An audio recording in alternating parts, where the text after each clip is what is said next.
A eso de las 7 de la noche nos enteramos que iba a hablar el presidente, así que tuvimos que aplazar esta modesta presencia en este podcast para ver qué decía el presidente, ¿no? Caray, primer mensaje a la nación después de 40 días de gobierno y de una constante elusión, una constante fuga del señor presidente respecto de interrogantes, preguntas, acotaciones. Nada con la prensa. Hoy mensaje a la nación. La verdad es que es un mensaje que duró 7 minutos y que es auténticamente decepcionante. No porque durara 7 minutos, al final pueden ser los famosos 7 minutos de algún ensayo medio psicalíptico que hay por ahí, no, sino porque en realidad el presidente no dijo nada fundamental respecto de su gobierno y de los vacíos del mismo y de las omisiones del mismo y de los líos tremendos que hay dentro del gobierno. Una sola mención al señor Guido Bellido y ni mucho menos ninguna mención sobre el señor ministro de Trabajo, el señor Iber Maraví. Es decir, tiene un primer ministro que destituye al ministro de Trabajo, pero el ministro de Trabajo se va donde el presidente y el presidente avala al ministro que ha destituido el señor presidente del Consejo de Ministros. Y todo es un desbarajuste y es un lío y ni una sola palabra, como si no mereciéramos una explicación. Ya no digo ninguna palabra en relación a el entorno FENATE Perú, Movadef, que parece no, que lo secunda muchas veces en Palacio de Gobierno. Y nada, por supuesto, sobre lo que puede, digamos, decirse desde un puesto de gobierno fundamental, ¿no? Como la presidencia. Horizontes, metas. En fin, el señor presidente dijo que la primera cosa es reactivar la economía. La prioridad número uno de su desvelo es reactivar la economía. Y de inmediato dijo, y para eso, 350 soles para 13 millones de peruanos, lo que supone 5.000 millones, dijo. No, en realidad, si uno hace la multiplicación, es 4.550 millones, ¿no? Pero en fin, el señor presidente ya ha dado muestras de no saber multiplicar o de no querer saber multiplicar. Pero en fin, ok, 5.000 millones, listo. Con los gastos de gestión, puede ser. Pero enseguida dijo lo que va a producir 40.000 puestos de trabajo. No entendí nada. Y creo que ningún economista, yo soy un lego en economía, un profano en economía, un amateur en economía, pero ningún economista puede haber entendido nada. ¿Cómo es que los 350 mangos suponen 40.000 puestos de trabajo? Después anunció que va a poner el GLP para abaratarlo en el Fondo de Estabilización de Precios. Eso es, por supuesto, plata pública. Es decir, en fin, incremento del déficit. Ojalá que venga con recaudación. Y después habló de una inversión de 299 millones que va a crear 260.000 empleos y también acelerar 52 proyectos de inversión pública, por 114.000 millones de soles. O sea, anuncios grandes, grandiosos, algunos gigantescos, 114.000 millones de soles, para decir que la economía se reactiva. Pero la otra economía, que es el 80%, el 80%, que es la economía de los privados, de los medianos, pequeños, grandes, sobre eso, nada, absolutamente nada. También dijo que hay 19 millones de vacunas ya dadas, inoculadas, dosis ya inyectadas, pero lo que no dijo es que solamente tenemos el 25% de gente con doble dosis, o sea, con verdadera inmunización. Y sin embargo dijo que espera que esa doble inmunización alcance al 50% de la población en el mes de septiembre, o sea, a finales de este mes, cosa que es absolutamente imposible desde todo punto de vista. También dijo que van 2.800 millones adicionales al sector salud y que está hablando con el gobierno ruso para poner una planta de producción de vacunas Sputnik aquí, en Perú, lo cual sería una buena noticia. Añadió, mi gabinete está en permanente evaluación, pero no dio ninguna noticia sobre cambios en el gabinete, sustituciones en el gabinete y, como digo, vergonzosamente, silencio absoluto en relación a sus indecisiones, a los líos intestinos que hay en su gobierno, el lío Bellido, el lío Maraví, en fin, por el otro lado, el lío Cerrón, y en fin, me pareció un mensaje, digamos, como si el presidente se presentara semanalmente a dar cuenta de la situación y esta fuera una semana más. Listo. Pero hace 40 días que gobierna, este es el primer mensaje y por supuesto la gente se ha quedado probablemente, como yo, estupefacta. ¿Mensaje en la nación? No, nada de mensaje. Anuncios analgésicos para calmar lo que es una crisis grande de gobierno, una crisis grande de gestión y una crisis enorme de irresoluciones continuas, sistemáticas, una tremenda incapacidad de decisión. Incapacidad de decisión. Esa es la peor cosa que le puede pasar a un gobernante. A veces nos preguntan, sobre todo, digamos, jóvenes, ¿no? Treintañeros o menores, o quizás un poquito mayores, pero en fin, igualmente desconectados de la historia. ¿Por qué Sendero? ¿Por qué Sendero es tan importante? ¿Por qué Sendero es un tema tan recurrente en la agenda de los mayores? En fin, de los que padecimos el Sendero, de los que vivimos en carne viva, ¿no? En carne propia, el asedio de Sendero. Sí, yo solo quería decir esto, ¿no? Sendero no es trascendental por la violencia solamente. Su violencia fue aterradora, fue una violencia imaginada por un psicópata, pero en fin, eso no era lo peor, porque la violencia, como decía Marx, es la partida de la historia y muchas veces es imprescindible. La violencia de la guerra de resistencia del general Cáceres contra los chilenos invasores, ¿no? La violencia de San Martín y de Bolívar contra los españoles que nos dominaban como colonia en la guerra larga de la independencia, ¿no? La violencia que se puede ejercer justamente desde la autoridad del Estado o desde la justicia de una causa, desde la resistencia a una invasión, a una opresión. Esa violencia es absolutamente necesaria. ¿Quién puede dudarlo? Lo que pasa es que Sendero proponía la violencia como método, pero proponía el horror como meta, el infierno como meta.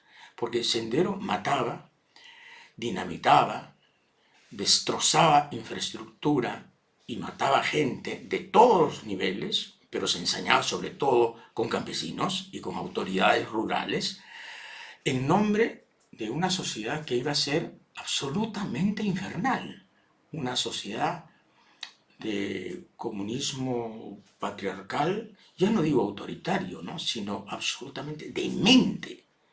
Entonces, claro, la violencia al servicio del horror como destino.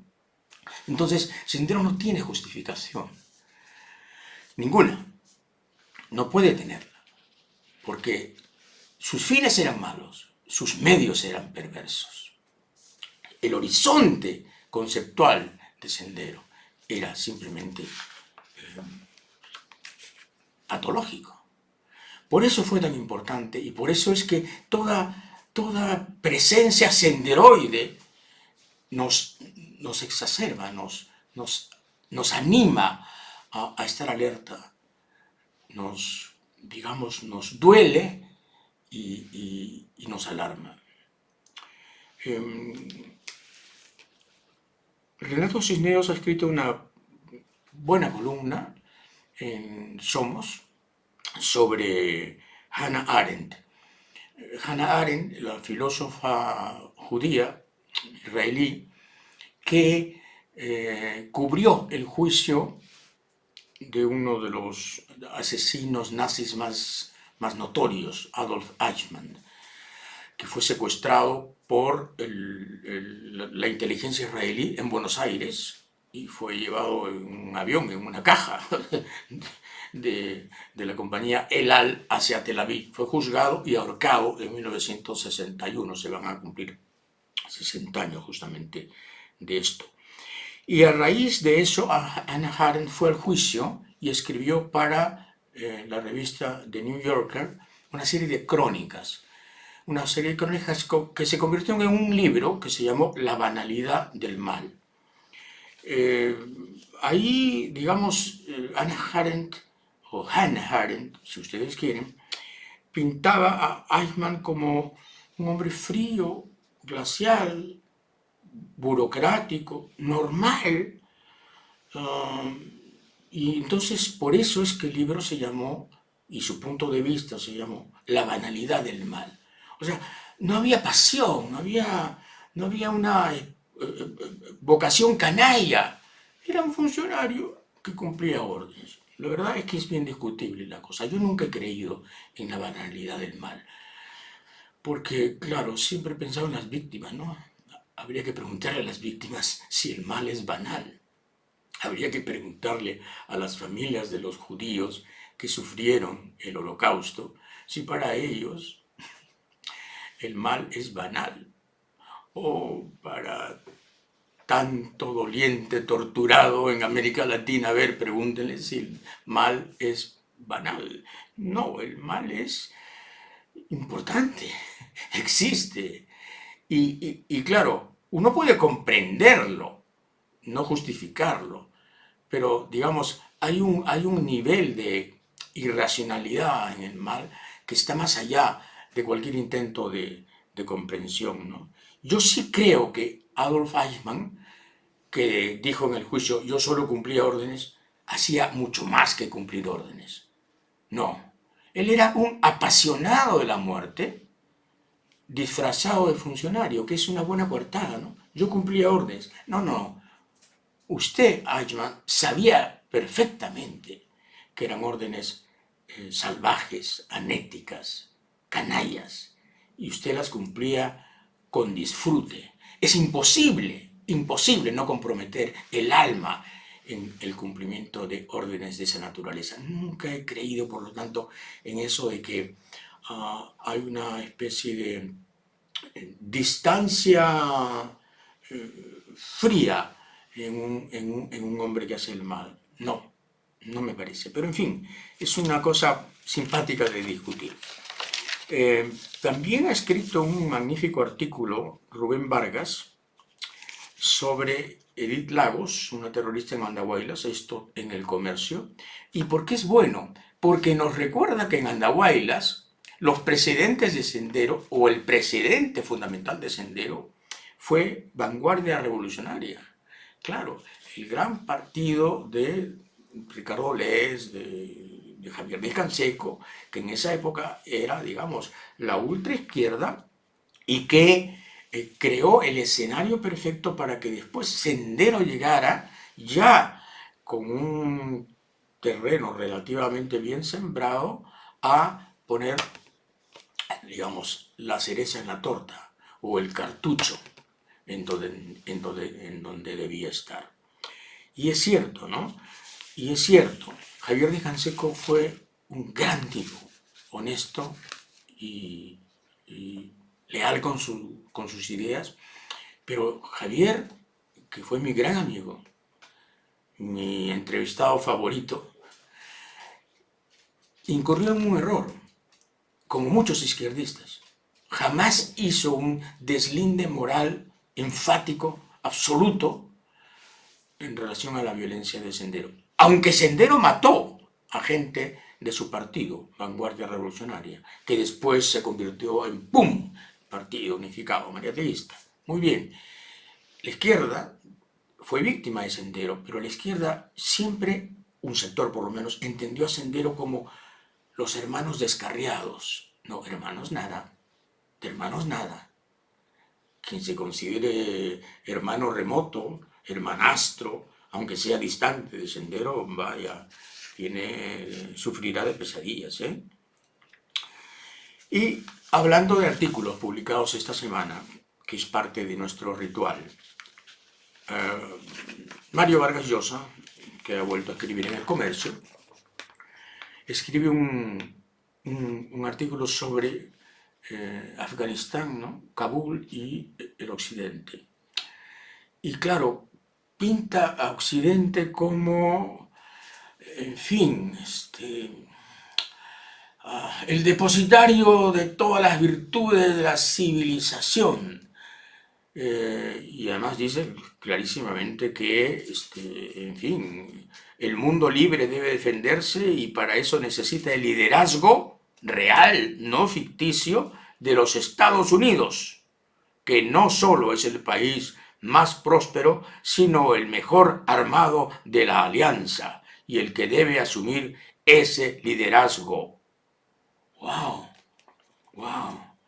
Mario Vargas Llosa no piensa que Occidente es, claro, efectivamente, el creador de la matriz cultural donde vivimos, pero también es el perpetrador de injusticias inacabables, o sea, imposibles de describir minuciosamente. Es en todo caso el responsable de que el planeta esté en peligro, de que el planeta esté exhausto y harto de nosotros, sus parásitos y sus victimarios. Para él ya no hay crítica para Occidente y es triste ver cómo Mario ha llegado a esta transacción final, ¿no? O sea, ya no hay, digamos, nada en él que se resista a la seducción absoluta de Occidente, como él llama. Occidente. ¿El Occidente que perpetra matanzas gigantescas? ¿El Occidente ¿cuál Occidente? ¿El que nació en Hiroshima y Nagasaki?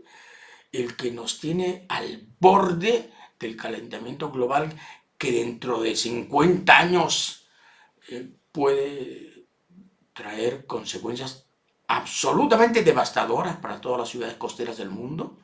El 1,5 y el 2 grados de más Celsius que podrá significar, entre otras cosas, la inundación de más de 40 ciudades del mundo y las migraciones del hambre y la falta de agua. ¿Eso es Occidente? También es Occidente. Y a mí lo que me sorprende es que he encontrado, igual que muchos lectores de Mario, un error sintáctico en Mario.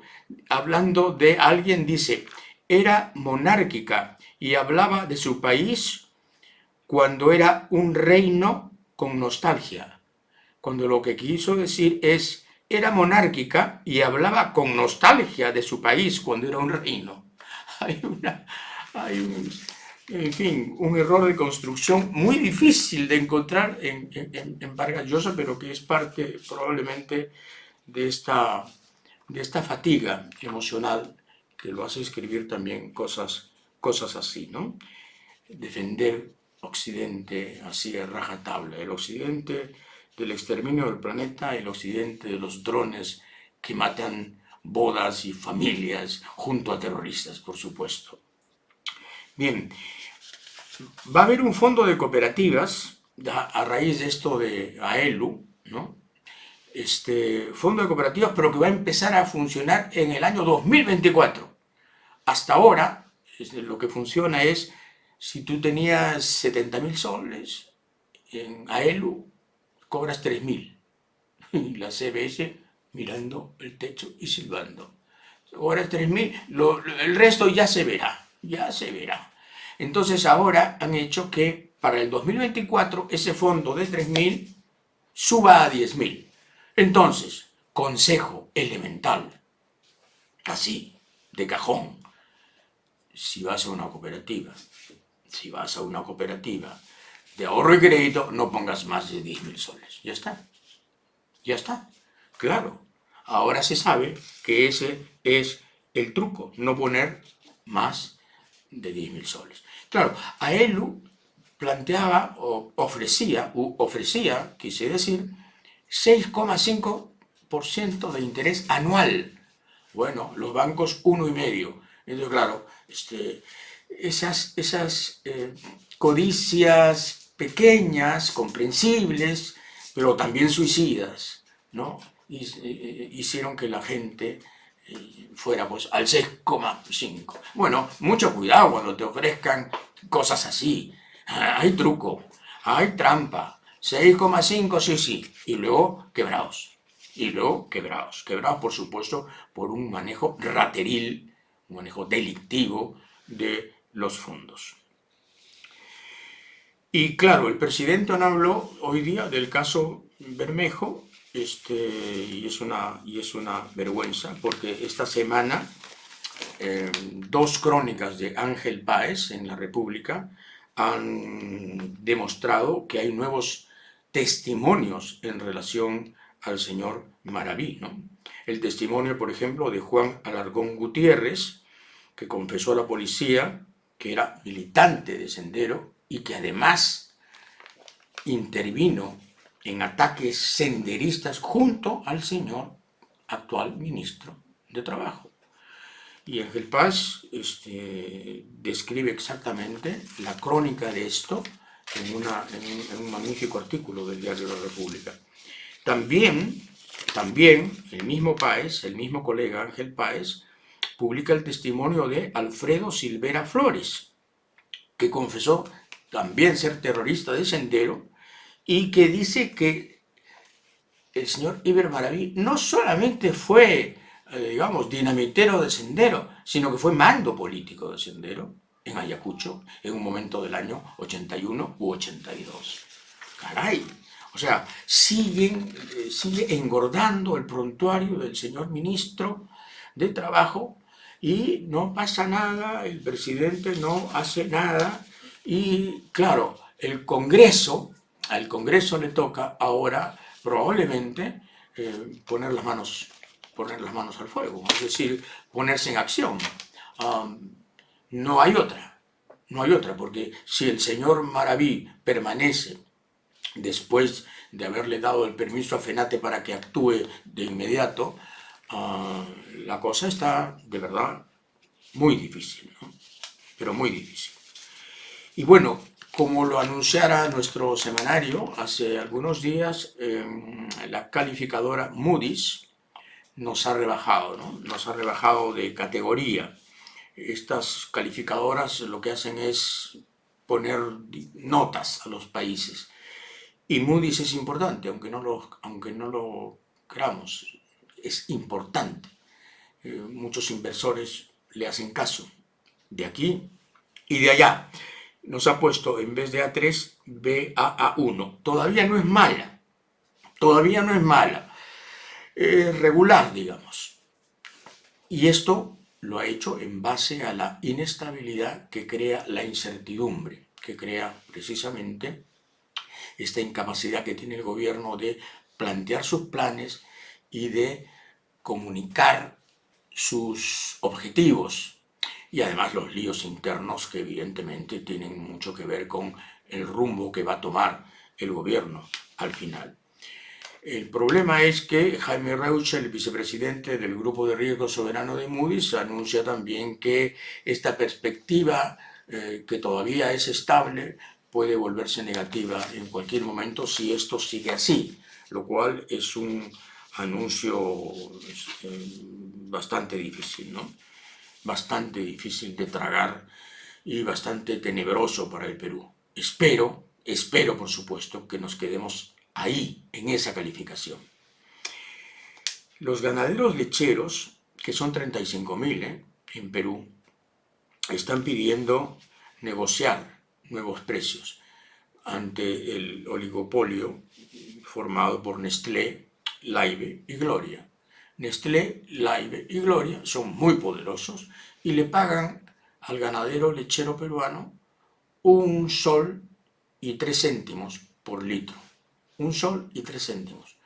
El costo, dicen los ganaderos, el costo actual después del ajuste de precios internacional que han sufrido, ajuste internacional de precios que han sufrido, el costo real de cada litro es 1,75 y a ellos le pagan 1,03 céntimos.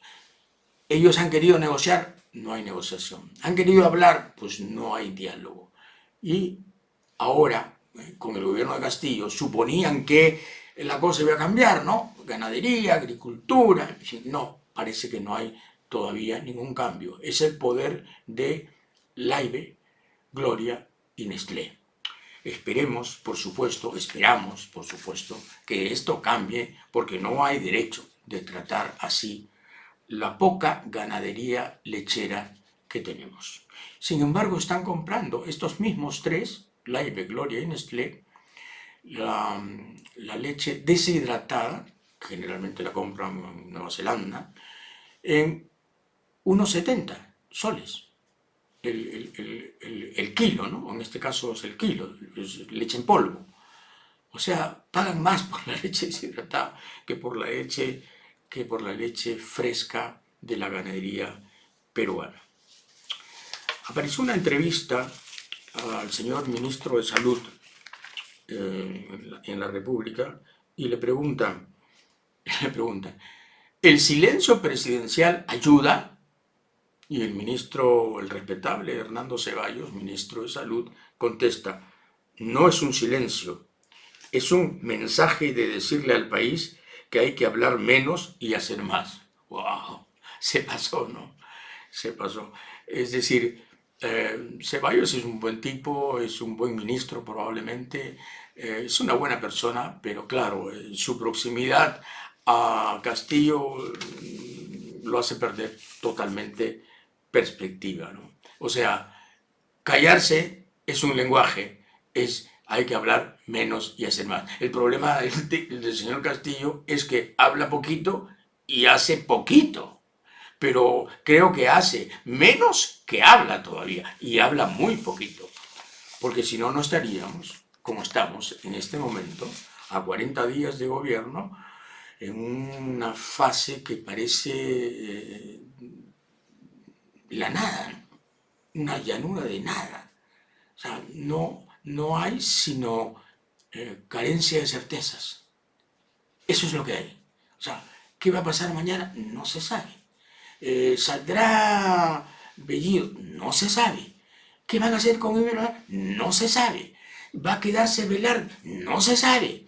El lado moderado está obteniendo cosas y, digamos, consolidando su presencia, no se sabe. El lado Cerrón se ha peleado con Castillo, ¿habrá diálogo próximo? No se sabe. El dólar, no se sabe. En fin, el discurso de hoy de 7 minutos del señor presidente no aclara nada. Es otra vez anuncios cuantiosos, grandilocuentes, de inversiones que vienen, vacunas Sputnik que algún día tendremos, fabricadas en Perú, en fin, ¿no? Y el señor Castillo, el señor presidente de la República, cree que así calma las cosas y devuelve confianzas. Y no es cierto, no, nada, cero, cero, cero. Lo que se le pide es metas, certidumbres, horizonte. Es decir, queremos saber a dónde vamos y queremos saber por qué hay gente del Movadef rodeando al presidente en Palacio. ¿Por qué? Queremos saber qué hacen ahí. Eso es importante. Eso es muy importante. En fin, han acusado a María del Carmen Alba, la señora esta que es presidenta del Congreso, de ser golpista. En fin, lo que ha dicho ella es que la calle pide vacancia. Bueno, ya, pero la calle también pide que el Congreso se vaya. Mucho cuidado, señora Alba, mucho cuidado. La calle a veces nos puede llevar al tumulto. Los líderes lo que hacen es escuchar a la calle, calmar a la calle a veces y mantener justamente una capacidad de interpretar con más seriedad y con más claridad algunas cosas. La calle puede estar llena también de mercenarios y de chalecos y de gente contratada, pero lo que sí es cierto es que acusarla de golpista es excesivo porque efectivamente la popularidad del presidente está en 40% o en 38% según unas encuestas y la impopularidad es mayor que la popularidad a 40 días del gobierno. Hombre, más golpista es no gobernar. Más golpista es permitir que haya un presidente en la sombra. Más golpista es quitarle toda autoridad al presidente del Consejo de Ministros, imponiendo un ministro como Iber Maraví de pasado senderista. Eso también es golpismo. Golpismo, autogolpismo, llámenlo como quieran, pero alarmante, alarmante es. Y claro, se añaden cosas, ¿no? El FENATE Perú, que es seudónimo o heterónimo, como quieran ustedes, de Movadef, y Movadef es, por supuesto, seudónimo de Sendero, está en pleno proceso de inscripción del partido que el señor Castillo quiere que sea el suyo, ¿no? El Partido Político Magisterial y Popular. Partido Político Magisterial y Popular. Sí, ya están, digamos, en pleno proceso de juntar firmas para inscribirse. ¿Quién es la presidenta del Partido Político Magisterial y Popular? Mary Coila. ¿Y quién es Mary Coila? Fue la secretaria de organización de la base Tacna del Movadef. Sí, secretaria de organización de la base Tacna del Movadef. Y hay dos personas del Movadef metidos también en la directiva de este partido de FENATE Perú. O sea, hay indicios clarísimos de que hay una infiltración del Movadef, que es, digamos, el rostro político de Sendero en el gobierno. En el gobierno y además en las cercanías del presidente Castillo. Porque si dijéramos, en fin, el Movadef está coqueteando con un ala del partido que apoya, no, aquí estamos hablando del cogollo del poder y esta cosa tiene que ser aclarada y tiene que ser aclarada por el señor presidente de la República en algún momento o por el presidente del Consejo de Ministros si es que todavía está políticamente vivo dentro de algunos días, porque claro, o sea, la pregunta que se hace la gente, ¿qué hace Bellido ahí, no? O sea, imagínense, yo soy primer ministro o presidente del Consejo de Ministros y le digo a un ministro, oye, tienes que renunciar. ¿Sabes por qué? La salud del gobierno así lo impone. Tienes que renunciar. Eres muy amigo, te quiero mucho, pero tienes que renunciar. Y entonces el señor se va donde el presidente y le dice al presidente, oye, Bellido ha dicho que yo renuncio, pero yo no renuncio. Y el presidente le dice, sí, te quedas. Y entonces Bellido se queda. No era una cuestión de dignidad y de honor irse, señor Bellido, irse en quechua o irse en castellano o irse en francés como usted quiera, pero irse. Usted se ha callado en 7 idiomas. No ha dicho el presidente me ha desmentido y yo me voy. No ha dicho el señor Maraví ha contradicho mi sugerencia y se ha ido donde el presidente a buscar un parapeto. No ha dicho nada, calladito, calladito. En fin, son las cosas de este gobierno que, en fin, nombra jefe de la DINI la Dirección Nacional de Inteligencia, a un señor que fue comisario de Tacabamba, o sea, sí, el pueblo del presidente, ¿no? Un señor que tiene un legajo de sanciones policiales enorme y que solo llegó hasta mayor, porque se le declaró inapto para cualquier ascenso, tuvo tantas sanciones por desobediencia, por, en fin, cosas así, que llegó hasta mayor. Bueno, él es el jefe de la línea. O sea, este es el gobierno del amiguismo, el gobierno de la compadrería, el gobierno eh, de la parroquia, ¿no? Este fue comisario de Tacabamba, ya, listo, jefe de la DINI. Méritos, no importan. Así no se gobierna. Jaime Bailey, que suele ser memorioso y tenebroso para algunas cosas, ha escrito una columna en donde habla de Alfredo Balmaceda, supuesto personaje, ¿no? Imaginario, Alfredo Balmaceda. Pero por lo que dice, evidentemente se está refiriendo a Alfredo Barnechea, porque dice, Alfredo Balmaceda tiene 70 años, sí, la edad de Alfredo, y ha dedicado su vida a la política. Se presentó a una alcaldía y perdió. Se postuló a una banca en el Congreso y perdió. Aquí se equivoca porque sí le alcanzó, fue diputado aprista, don Alfredo. Aspiró a la presidencia de la nación y perdió, eso es cierto. Más que un político profesional, es un diletante de la política, un diletante de la literatura, un diletante del periodismo. De joven, y aquí está la clave, la prensa le decía el príncipe, justamente el apodo de Alfredo Barnechea, el príncipe. Todos le decían el príncipe, porque era principesco, ¿no? Y buen mozo y elegante y además aspirante a casarse con una princesa y se casó con una canosa, que es, digamos, la, la, la nobleza de la plebeyez en el Perú, ¿no? Muy bien.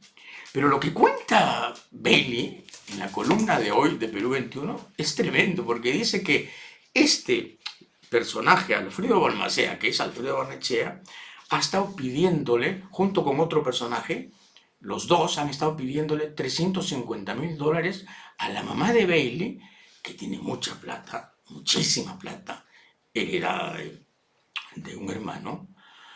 Le han estado pidiendo $350,000. ¿Para qué?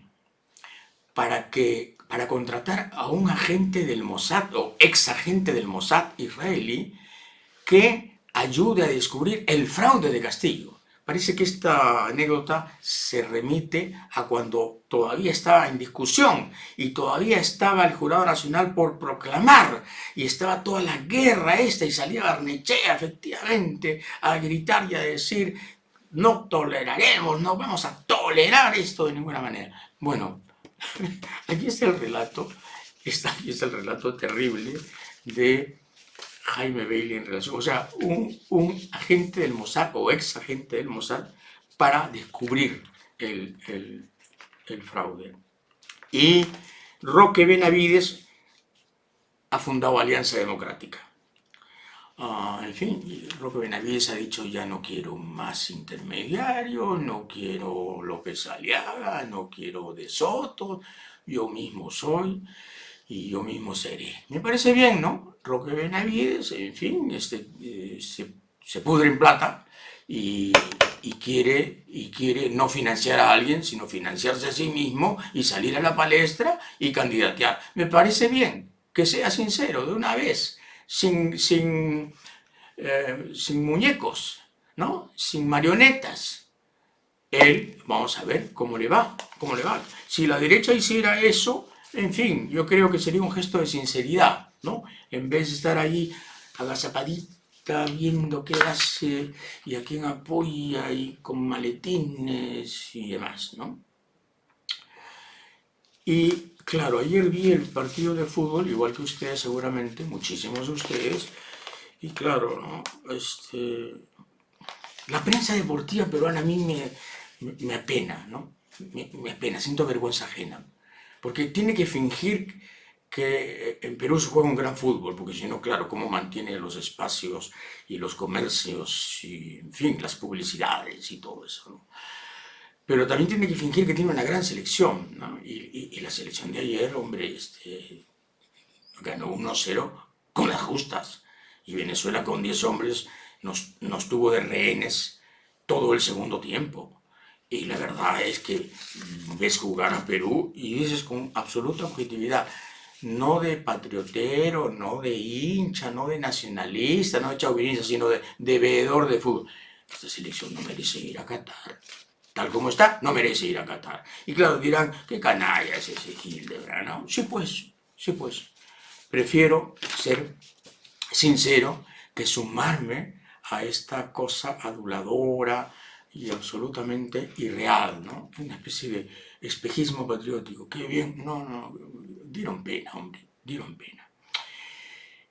El sábado es 11 de septiembre y claro, todo el mundo cuando hablan del 11 de septiembre recuerdan el 11 de septiembre espantoso, el 11 de septiembre de las Torres Gemelas, ¿no? El 11 de septiembre del Pentágono, el 11 de septiembre del vuelo 93, el 11 de septiembre que Estados Unidos sufrió a manos de unos salvajes que, en fin, cometieron el acto terrorista más importante de los últimos años. Desde luego que sí. Pero los latinoamericanos, y yo especialmente, sinceramente, tenemos también nuestro 11 de septiembre, que es el 11 de septiembre de 1973, el golpe de Estado contra Salvador Allende. ¿Y por qué es importante? Porque fue un ensayo de hacer socialismo en libertad. Allende lo que quería es construir una sociedad socialista en libertad, con libertad de prensa, con libertad de empresa, en fin, un socialismo utópico, quizás, pero valía la pena intentarlo. Allende quiso eso. El experimento, desde luego, no fue exitoso, sí, porque en la Unidad Popular, que era la concentración de partidos que secundaba Allende, hubo tantas divisiones que era imposible ponerse de acuerdo. La izquierda fue la trituradora del propio proyecto socialista de este gran hombre que fue Salvador Allende. Y entonces, en base a este 11 de septiembre, que es nuestro, que es latinoamericano, que es tan respetable como el 11 de septiembre de las Torres Gemelas, he traído algunos pequeños recuerdos que voy a brevemente a reseñar, ¿no? En este libro que es Los Archivos Secretos, Pinochet, Los Archivos Secretos, es un libro de Peter Kronberg, hay unos mensajes de la estación de la CIA en Santiago de Chile, ¿no? Y este mensaje es especialmente importante porque este mensaje es del 19 de octubre de 1970. A ver si lo pongo. Está con todas las tachaduras, por si acaso. El año 2000, el gobierno norteamericano puso, para el interés público, puso sobre la mesa un montón de mensajes de la CIA, desencriptados, pero todavía con censuras, y están censurados. Y este mensaje es del 19 de octubre del año 70, y dice, entre otras cosas, describe, entre otras cosas, cómo va a ser el intento de secuestro del general René Schneider. El día 19 de octubre, la CIA y un grupo de ultraderecha de Chile habían preparado el secuestro del general René Schneider. ¿Para qué? Porque lo iban a secuestrar, iban a declararlo desaparecido, y entonces el Congreso se iba a asustar, las Fuerzas Armadas se iban a asustar, y Allende, que había ganado las elecciones por poquito, no habría sido proclamado en el Congreso presidente. Y entonces, aquí está, ¿no? Aquí dice, Valenzuela anunciará a los generales reunidos que Schneider ha desaparecido y que Carlos Prats lo ha sustituido. O sea, esto prueba, este es un documento oficial de los Estados Unidos, de la CIA, esto prueba lo que muchos, el año 73, sostuvimos, ¿no? La CIA estaba metida. No solo estaba metida, después se supo que la CIA planeó todo con el grupo Patria y Libertad y con un general llamado Roberto Piu. Lo planeó todo, desde las armas hasta el desplazamiento del coche, pero claro, salió mal. Salió mal porque no lo secuestraron, sino lo terminaron hiriendo de muerte. El general Schneider, que era comandante en jefe del ejército chileno, murió el día 25 de octubre, o sea, 5 días después del atentado, que fue el 20. El atentado fue al día siguiente de este cable. Y bien, continúo. Hoy día la voy a hacer larga, pero un poquito nomás. Esta es la mejor biografía que se ha escrito sobre Augusto Pinochet. La escribió un magnífico periodista, que es Ernesto Kaiser, y aquí está la descripción que a mí no deja de conmoverme, y que es la descripción de la caravana de la muerte. ¿Qué era la caravana de la muerte? Era un helicóptero Puma que iba recorriendo ciudades en nombre de Pinochet. En ese helicóptero Puma estaba el general Sergio Arellano Stark. El general Sergio Arellano Stark tenía una sola misión dada por Pinochet: matar a la mayor cantidad de dirigentes sindicales, sobre todo en el norte cuprífero, donde estaba Chuquicamata y las demás minas. Entonces el general Arellano iba así de pueblo en pueblo y decía: a ver, ¿cómo es? ¿A quiénes han matado? Bueno, hemos fusilado a 2, ¿pero cuántos hay presos? 13, 14. No, quiero los nombres de todos. Y entonces ponía cruces y eran fusilados de inmediato. De inmediato, ¿eh? Y está la descripción, está espantosa, de cómo, en un caso, por ejemplo, en Antofagasta, matan a 14 por órdenes de Arellano sin juicio alguno. Eso fue el golpe de Augusto Pinochet.